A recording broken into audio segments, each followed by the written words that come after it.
नमस्कार प्रिय मित्रांनो, तुम्हाला माहीत असेलच की धर्मराज म्हणजेच यमराज पृथ्वीवरील जीवांना मृत्यूची वेळ जवळ येताच यमलोकात घेऊन जातात.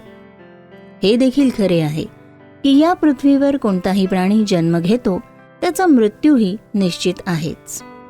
प्रभू श्रीरामानेही या पृथ्वी दलावर अवतार घेतला होता. त्यांनाही एक ना एक दिवस शरीर सोडावे लागले.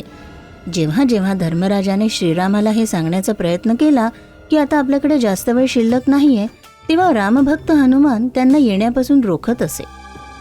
त्यांना भगवान रामाची प्रचंड ओढ होती. हनुमानाला अमरत्व प्राप्त झाले आहे हे धर्मराजाला माहीत होते. तर खूप शक्तिशाली देखील आहे, म्हणूनच त्यांना चिडवायचे नव्हते. परंतु प्रभू रामांना हे माहीत होते की पृथ्वीवर जन्म घेऊन मरावे लागते. ते या चक्रातून सुटू शकत नाहीत. त्यांचा प्रिय हनुमान त्यांना वाचवण्याचा प्रयत्न करत होता हेही त्यांना माहीत होते. पण कधी ना कधी मृत्यूला सामोरे जावेच लागणार हे सत्य त्यांनी स्वीकारले होते. भगवान रामाला भक्त हनुमानाच्या सान्निध्यात मृत्यू प्राप्त होणे शक्यच नव्हते. एके दिवशी हनुमानजी राजवाड्याच्या बाहेर बागेत फिरायला गेले.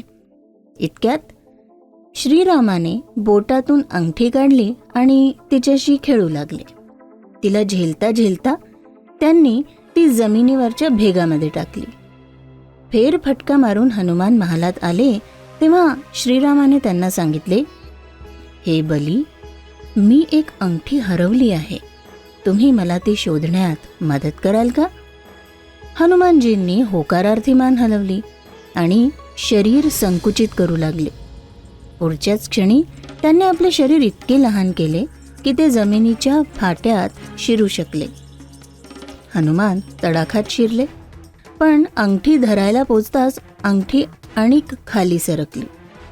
हनुमानजींकडे अंगठीच्या मागे जात राहण्याशिवाय काही मार्गच नव्हता. ते अंगठीचा पाठलाग करत राहिले आणि हे करत असताना बराच वेळ गेला.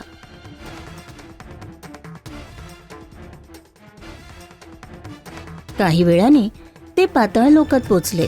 तेथे त्यांची भेट नागांचे राजा नागराज यांच्याशी झाली. हनुमानजींनी नागराजांना प्रार्थना केली, हे नागराज, प्रभू रामांची अंगठी पाताळात पडली आहे. कृपया ती अंगठी मला परत करा. नागराज म्हणाले, माझ्याकडे अंगठ्यांनी भरलेली कपाटं आहे. पृथ्वीवरून जी काही अंगठी पडते ती तिथेच साठून राहते. तुम्ही या कपाटात जा आणि अंगठी शोधा. हनुमानजी म्हणाले, ठीक आहे, मी तेच करतो. असे म्हणत ते कपाटात गेले. आता तिथे शेकडो अंगठ्या पडलेल्या होत्या. ते श्रीरामांच्या अंगठीचा शोध घेऊ लागले. थोडा वेळ शोध घेतल्यानंतर त्यांना श्रीरामांची अंगठी सापडली. ते त्याच्याबरोबर परत यायला लागले. पण पाताळात काळ अतिशय संथगतीने सरकतो. पृथ्वीवर अनेक वर्षांचा एक क्षण असतो. हनुमान अयोध्येला पोचले तेव्हाच बराच वेळ गेला होता.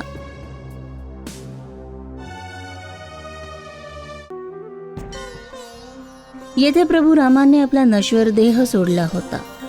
प्रभू रामाला शेवटच्या वेळीही भेटू शकलो नाही या विचाराने ते अस्वस्थ झाले.